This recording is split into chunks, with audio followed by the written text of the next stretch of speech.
Until last week, I didn't even have a bad story to tell you. But after dealing with this older gentleman, best believe I now do. So, this all started when this older gentleman asked me to come and clean his Jaguar E-Type. It had been parked under trees for a year, he'd moved house and he'd never drove it.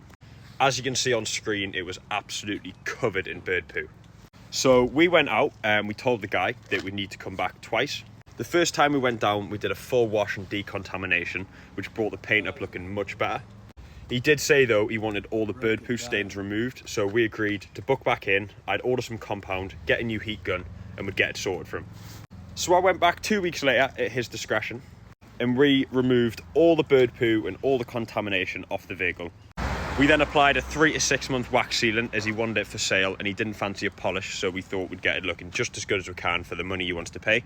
So yeah, I gave the guy a full look around the car after. Honestly, he was absolutely buzzing. He really did appreciate the work we'd put in.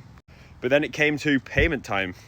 This guy had paid absolutely spot on last time. I mean, he was an older gentleman, so I think he said he'd struggled with the payment link a bit, so it was a bit slower for him. That was fine. A few days had passed into the job though, and I'm thinking, no money's arrived. So I dropped my message, hi X, everything okay with the payment link? He says, no, actually, everything's not okay. And he goes, you're charging me more for bird poo stain removal than you were for a wash and wax.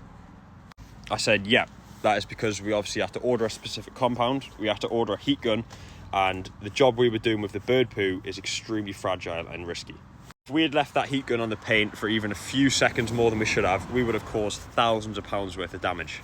And for reference, the guy paid £55 for a wash and wax, and he was going to pay £87 for the whole compound restoration process. So yeah, after quite a bit of back and forth between me and this guy, I kind of just decided to leave it. He is an extremely rich old man in Jesmond, and I know loads of the things he owns.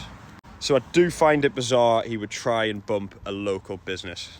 But to be honest, it was getting me way too wound up having to deal with it and reply to this guy, so I've just decided to leave it. As annoying as it is, I do sometimes think it's better to just leave a situation rather than just get so intertwined and annoyed by it that you end up just wasting more time and money. But honestly, I was so surprised when this happened. I think since then we've implemented quite a lot of new things. For example, I'll now always discuss the price with the customer before starting the job, or if there's anything different. In hindsight, that was probably my mistake for not doing it last time. However, I never really thought there'd be a problem like that. But I suppose it's just the way it goes, and business is business at the end of the day.